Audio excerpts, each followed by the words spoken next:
En este vídeo os vamos a contar muchísimas claves que a día de hoy por motivos X han variado, pero que realmente no se saben hasta ahora. Sí. Y os las vamos a destapar todas. Coaching Bob.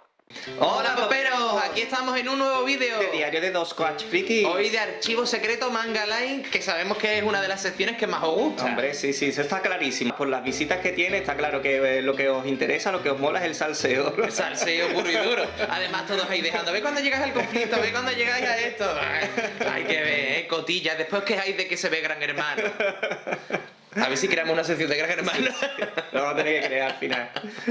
Bueno, pues lo dicho, hoy vamos a hablar de cómo se nos ocurrió editar Berserk y Please Save My Earth. Claro, porque ya en el vídeo anterior de Archivos Secretos Manga Line hablamos de cómo publicamos nuestra primera obra manga, que fue Change Up, un manga deportivo, que de alguna forma fue la que nos sirvió para poder tener algo que mostrar a las editoriales japonesas, ¿no? Ya con nuestro tomito impreso y en el mercado español, ya podíamos decir a las editoriales, mirad, hemos publicado manga por fin. Entonces, Por fin. Claro, ya tenemos algo, una muestra de nuestro trabajo, de cómo hacíamos el proceso de edición, de cómo imprimíamos y de cuál era nuestra calidad, ¿no? Si os interesa saber ese tema anterior, previo justo a este, ya sabéis, os lo dejaremos por aquí Sí. arriba para que lo veáis. Primero termina este y después veáis el otro si queréis, pero lo importante es que veáis los dos, claro. Entonces, bueno, como muy bien está diciendo Dani, ya éramos una editorial oficial de manga, ¿vale? Además, bueno, era una época, recordad, donde solamente Planeta de Agostini, Norma había hecho un parón, no estaba publicando prácticamente nada ya en esa época de manga porque no le funcionaba a sus ediciones Prestigio, y Glenat estaba empezando a editar algún manga tipo Sailor Moon, y justo coincidiendo con estas colecciones que estamos hablando, lanzó Rurouni Kenshin. Sí, también. es verdad. Solo que su edición era más occidentalizada que la nuestra. Ellos lo publicaban en sentido de lectura, me parece que era occidental, si no recuerdo mal. Decidme si me equivoco, no lo recuerdo. Pero sí que es verdad que las portadas eran un personaje troquelado y un fondo de un color, ¿no? Sí. Y después las onomatopeyas sí estaban traducidas, ¿no? En fin, trataban de darle un empaque más occidental. Nosotros no, nosotros kamikaze total, al contrario. Nosotros, cuanto más japonés fuese, pues mejor, más chulo. Después se nos volvió en contra. Pero bueno, fue así.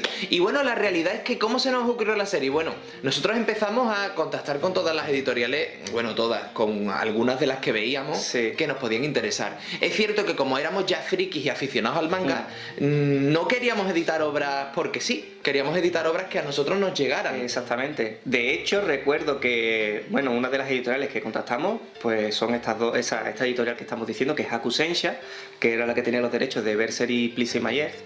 Pero, yo no sé si esto lo recordarás tú, justo o paralelamente, ¿no?, a que contactamos con Hakusensha, también nos fuimos a Kodansha porque era la época donde estaban echando en Canal Sur 2 la serie Sakura Cazadora de Cartas. Sí, me acuerdo Y totalmente. fuimos para preguntarles directamente si podíamos editar pues Sakura, ¿no?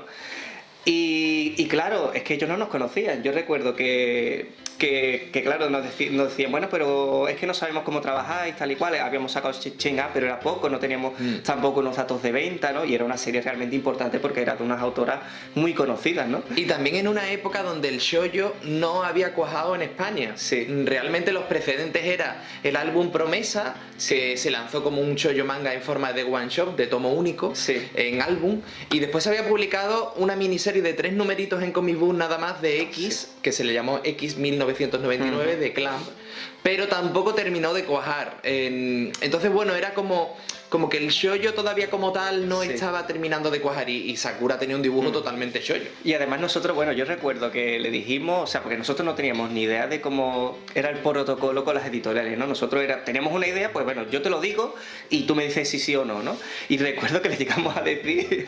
Bueno, le llegamos a decir, yo no sé si tú te me estoy acuerdas de esto, ¿eh? me estoy acordando ahora que lo estás Le llegamos a preguntar, oye, o sea, le dijimos a la persona, al intermediario, le dijimos, oye, pregúntale si no les importa de que nosotros, ya que quieren ver la calidad, que imprimamos unos cuantos de tomos, unos cuantos simplemente para que vean la calidad, y a partir de ahí, si les parece bien, pues formalizamos el contrato. Claro, cuando se lo comunicó, vamos, echaron las manos a la cabeza. Ni se os ocurra imprimir libros sin autorización. Sí. Claro, nosotros era con nuestra mejor intención, lógicamente, ¿no? Pero aquí digamos que en España es normal en un momento dado pues hacer Sí, una una prueba de impresión. entregar, pero allí no. No. Era quizás incluso eso nos impidió sí. terminar de cuajar un poquito más, pero es cierto que ellos no estaban abiertos de primera a negociar Card Sakura. Sí, no. Porque no terminaba de cuajar en el mercado. Que después con el tiempo acabaría llegando, claro que sí. Pero bueno, fue un poco el previo. Sí, y bueno, entonces ya ahí, como decíamos, estábamos llamando a varias puertas. Pero ¿tú te acuerdas de otra cosa? ¿De qué? Aquí como novatos se nos ocurrió poner en nuestra página web la intención que teníamos de publicar obras. Eso fue una novatada absurda y las editoriales cuando se enteraron dijeron, pero ¿esto qué es? Que hay series que ya estamos negociando con otras. Claro, yo recuerdo que pusimos todas las que nos gustaban. Love Hina estaba en aquella época muy en boca de todo el mundo. 3x3 3x3 Kimagure, que me encanta. Sí, y las pusimos, venga, yo las pongo ahí. Es una declaración de intenciones, claro, las editoriales rivales, evidentemente, primero que vieron lo que a nosotros nos interesaba para ellos ver si realmente eso era viable. Porque tener en cuenta que en verdad nosotros sí que teníamos bastante ojo a la hora de ver series que podían interesar, porque nosotros sí éramos aficionados al manga. ¿Y qué ocurre? Que en esa época donde las redes sociales estaban empezando, realmente se generó muchísima repercusión en todo lo que nosotros anunciábamos. Entonces, totalmente. Si nosotros dábamos esa declaración de intenciones, la gente empezaba a opinar. Entonces las editoriales estaban ahí pendientes para ver si realmente había una reacción muy potente de las personas, para ver si era interesante licenciarla. Tened en cuenta que el resto de empresas editoras en aquella época no sabían por dónde tirar, porque realmente, como dice Dani, no había redes sociales. Hoy en día es muy fácil, me piden mucho esta, pues venga, negociamos esta.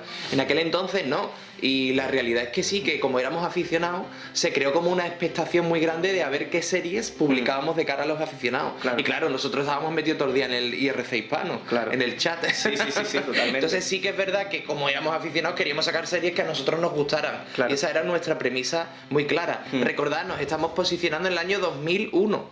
¿Vale? Y bueno, teniendo esa premisa en mente, pues fuimos llamando, como decíamos, a varias editoriales, y Hakusensha tenía varias series que a nosotros nos habían llamado poderosamente la atención porque ya la habíamos consumido anteriormente. Una de ellas era Gatsu el Guerrero Negro, que teníamos números de la edición de Planeta de Agostini que publicó en los años 90. Y bueno, como veis, era una edición en formato comic book, con pequeño lomito de 48 páginas, que se llamó Gatsu el Guerrero Negro. En este vídeo os vamos a contar muchísimas claves que a día de hoy por motivos X han variado, pero que realmente no se saben hasta ahora. Y os las vamos a destapar todas, como puede ser una de ellas el nombre de Gatsu. Pero bueno, vamos poco a poco. Lo dicho, esta miniserie veíamos que era, oye, pues estaba interesante. Y también recuerdo que, claro, Hakusensha nos derivó a un intermediario. Había un intermediario japonés, una empresa intermediaria que es como una agencia de licencia que trabaja con varias editoriales japonesas, y ellos querían que todo se negociara a través de ese intermediario. Entonces nosotros pues hicimos caso y negociamos a través del intermediario. Al final vimos que Hakusensha era una de las editoriales que estaban más receptivas, pero claro, tú tenías que ir ya con ideas de qué querías publicar. Entonces empezamos a ver su catálogo, empezamos a ver todo lo que podríamos, y vimos que tenían, pues bueno, eso ya lo habíamos visto antes, que tenían Gatsu el Guerrero Negro, y dijimos, oye, pues vamos a publicar esta serie. ¿Cuál fue nuestra sorpresa? Que coincidiendo un poco con esta selección, tú no sé si te acordarás, vimos los OVAs de una serie que era Boku wo Chikyo Mamote, que nos encantaron los OVAs. Eran pequeños episodios, 6 episodios en concreto de animación, donde había un grupo de jóvenes que no se conocían de nada y de repente todos empezaron a tener el mismo sueño, ¿no? Y empezaban a compartirlos, y dentro de ese sueño cada uno era una persona distinta, ¿no? Entonces bueno, nos enganchó literalmente esos OVAs, y vimos al terminar el vídeo que era de Hakusensha, el manga. Y dijimos, hostia, Dani, perfecto, vamos. Esto hay que sacarlo. Esto hay que sacarlo porque es buenísimo. Claro, en una época donde otra editorial diría, es un shoujo. ¿Quién va a sacar un shoujo? Nadie. No interesa.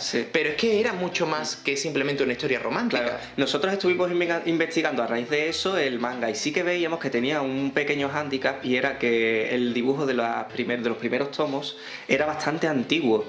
Y además tardaba un poquito en arrancar la historia, ¿no?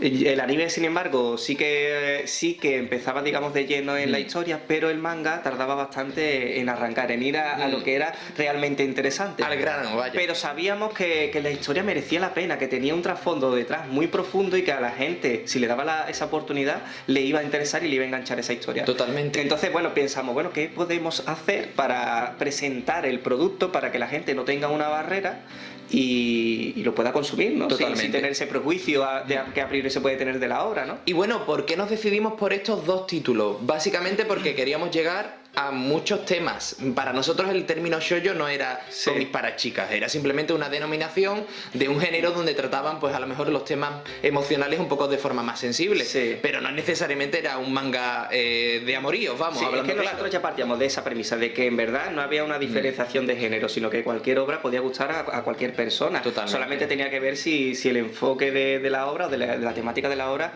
pues podía ser interesante, más allá del prejuicio que le podía dar a lo mejor un estilo de dibujo, porque Please Say My Earth era muy profundo y a veces muy cruel también, al igual que Berserk, solo que era lo transmitía de una forma distinta. Pero ¿qué pasa? Que tú veías el dibujo y se veían florecitas, se veían historias románticas, Muy ochentero, muy ochentero, pero que no era realmente importante dentro de todo el trasfondo que tenía la obra. Entonces era una pena que se perdiese pues una obra tan buena como es Please Say My Earth, ¿no? Lo primero que hicimos fue adquirir los tomos, estudiar, ver bien cómo era la obra, ver cómo evolucionaba también el dibujo. Veíamos que realmente tenía calidad, pero que tenían algo en común estas dos obras, y es que las dos tardaban en arrancar.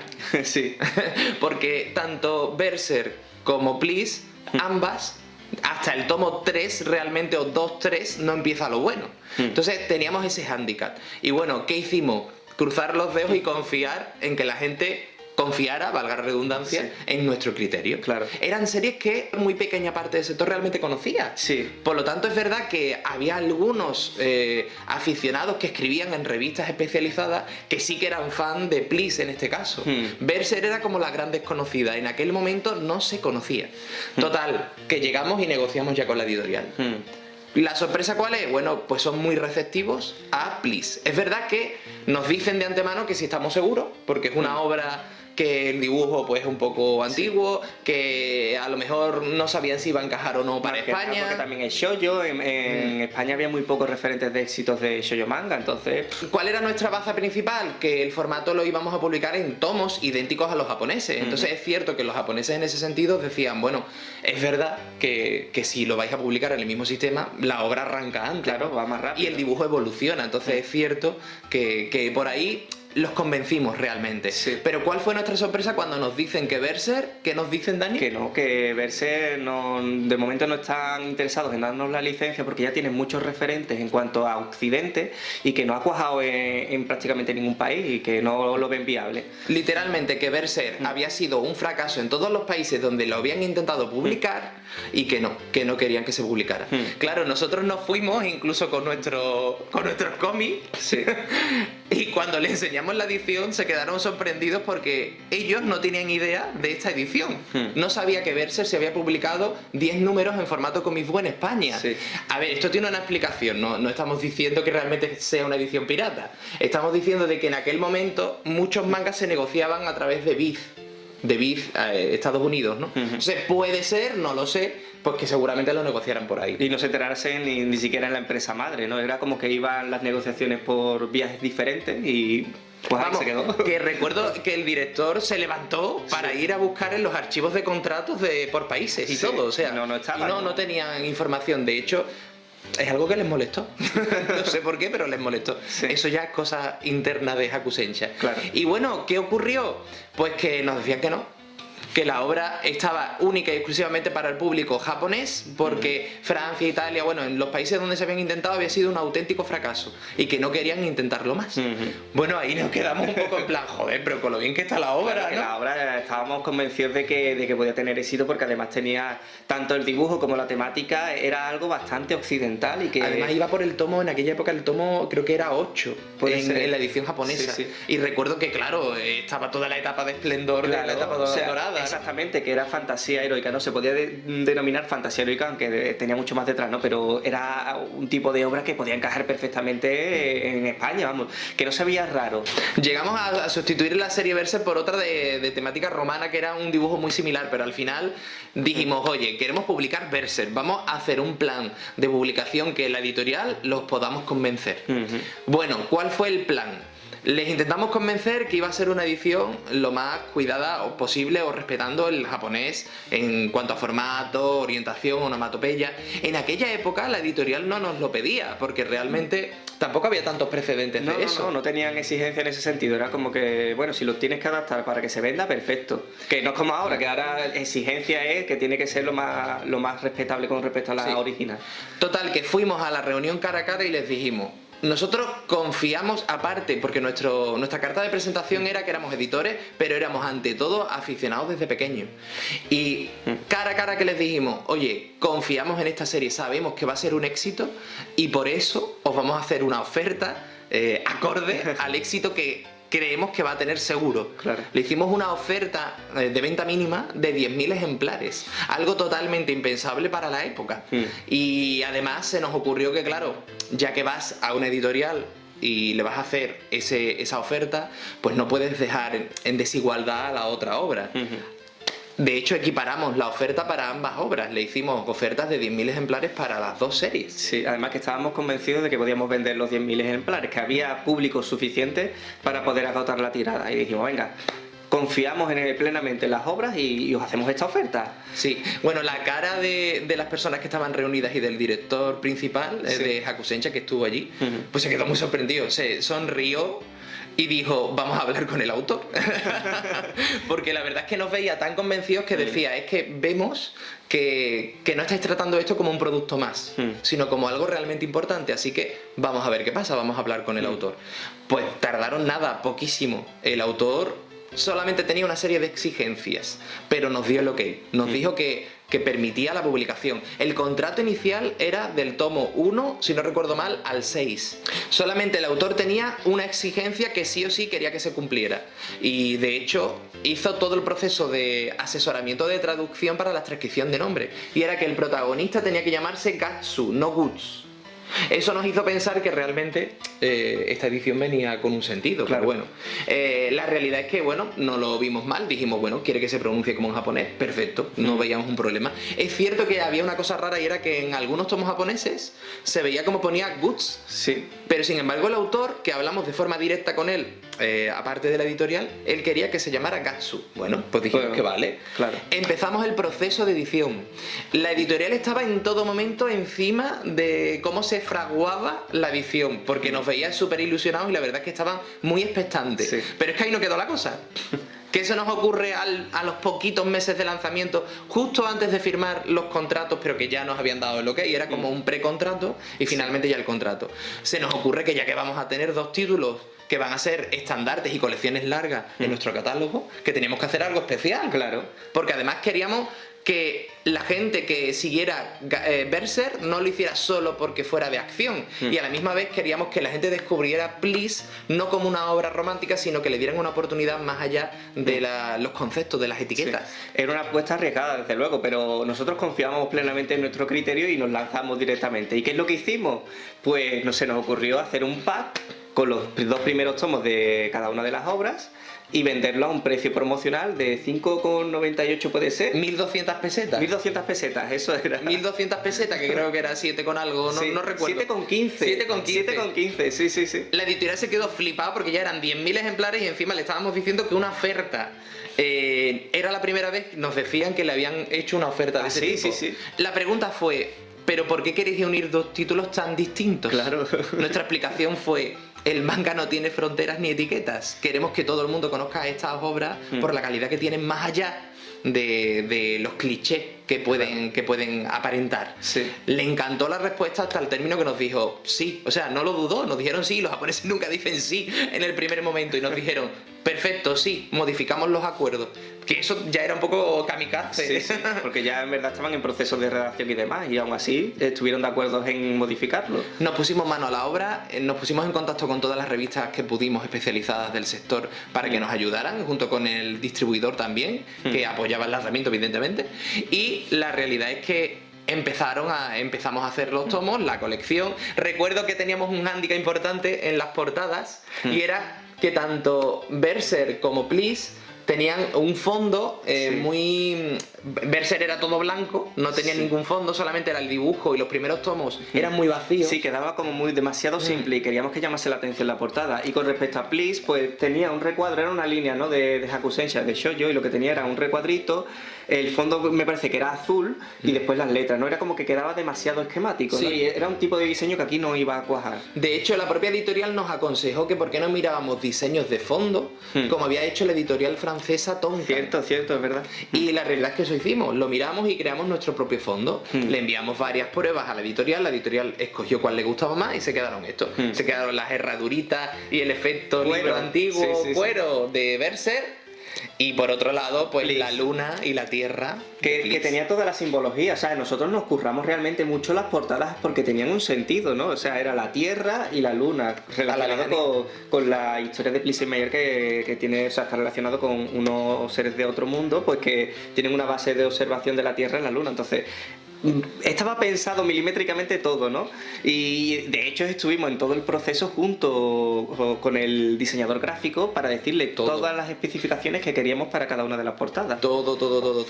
Ellos, las editoriales japonesas, no tenían material digital para las obras, lo teníamos que escanear de los tomos, solamente tenían diapositivas de las imágenes de portada, Sí. pero en aquel momento no tenían material gráfico, después por lo visto con los años sí que lo digitalizaron, pero en aquel momento no, así que bueno, tiramos de eso, de escaneo. De escaneo, sí. Bueno, llegó la imprenta, llegaron las cajas y cajas y cajas de los tomos porque eran 20.000 ejemplares. Nosotros no teníamos ni almacén ni nave, lo que teníamos era nuestra librería que hemos contado antes en otros vídeos Sí. y habíamos justo adquirido, pero no estaba arreglado, el local de al lado. Sí, es verdad. Sí. ¿Qué hicimos? El local de al lado se convirtió en un almacén improvisado porque resulta que nos dice la imprenta que vale, que es muy bien, que el pack de oferta perfecto, pero que ellos no tienen máquina para retrastilar los dos libritos en uno.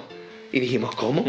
¿Que no tenéis una máquina? Pero si los fascículos de los kioscos están siempre retrastilados. Y nos dijo, no, eso se hace aparte. Bueno, nos dieron un presupuesto súper caro. Y tened en cuenta que nosotros con la primera edición de los números 1 no esperábamos ganar realmente dinero, sino recuperar más bien la inversión y dar a conocer estos títulos. Claro. Era un poco por amor al arte el primero. Sí. O sea, nos habíamos mentalizado en eso.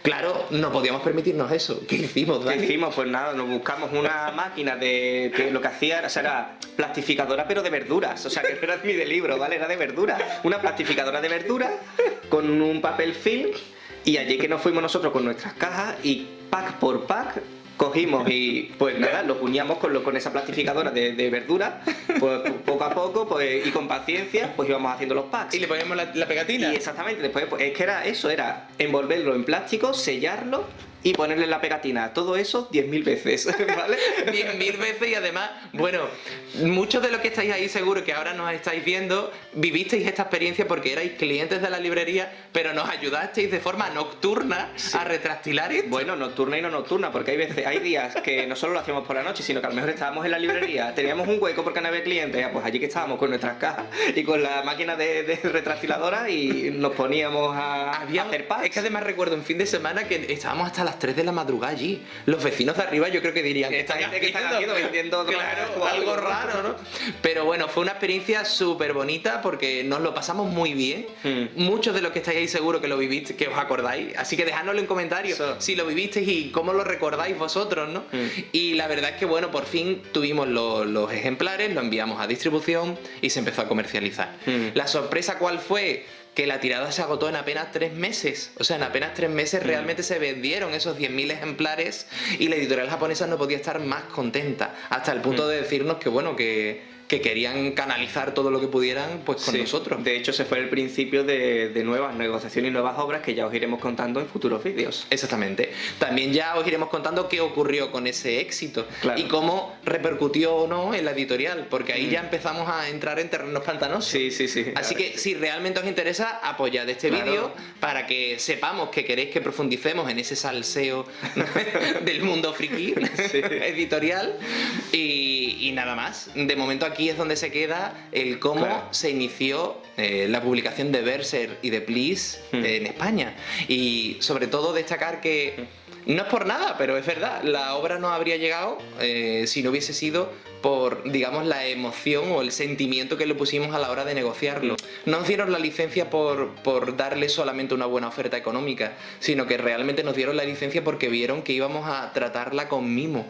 Y de hecho eso fue lo que siempre nos iban destacando, ¿no? El hecho de que el éxito de la obra la tuvo por todo el trabajo que se hizo de dar a conocer algo desconocido en aquel momento. Claro, de hecho nosotros en esos primeros años teníamos una conexión también muy fuerte con los aficionados del sector del manga, porque es que nosotros también lo éramos. Entonces podíamos hablar de tú a tú y esa conexión al final llegaba más allá de la obra. La gente de alguna forma también se aficionó a nuestras formas de hacer las cosas, ¿no? Aunque después lógicamente hubo problemas, pero ese inicio fue muy especial porque hubo esa conexión tan fuerte entre los que estábamos detrás de la editorial y los aficionados que compraban las obras. Coaching Bob. Y bueno, ya en otro vídeo podemos hablar de hasta qué punto llegó esa conexión con la editorial y en qué repercutió, porque hay experiencias muy chulas, muy surrealistas. Sí. Así que bueno, como siempre os decimos, darle un like a este vídeo y sobre todo dejar en comentarios lo que os parece y si vivisteis algo de esta época o si adquiristeis ese pack de esa edición. Claro. También ayudarnos a compartir el vídeo, compartirlo con todas esas personas que pensáis que les puede interesar el contenido para que vayamos creciendo, ¿no? Y podamos compartir todavía más experiencias, ¿no? Y puntos de vista de todo lo que hemos vivido, ¿no? Claro. Y bueno, ya sabéis, si no estáis suscritos también, pues suscribíos ahora y dadle a la campanita para que os lleguen las notificaciones de próximos vídeos, que eso es importante, que si no le dais, no os llegan las notificaciones y no lo veis a lo mejor hasta cuando han pasado, yo qué sé, 2 meses. Claro. Y comunicad de este canal a todos vuestros amigos frikis, ¿vale? Así que bueno, nos vemos en el próximo vídeo. Y recuerda, no te comas el coco.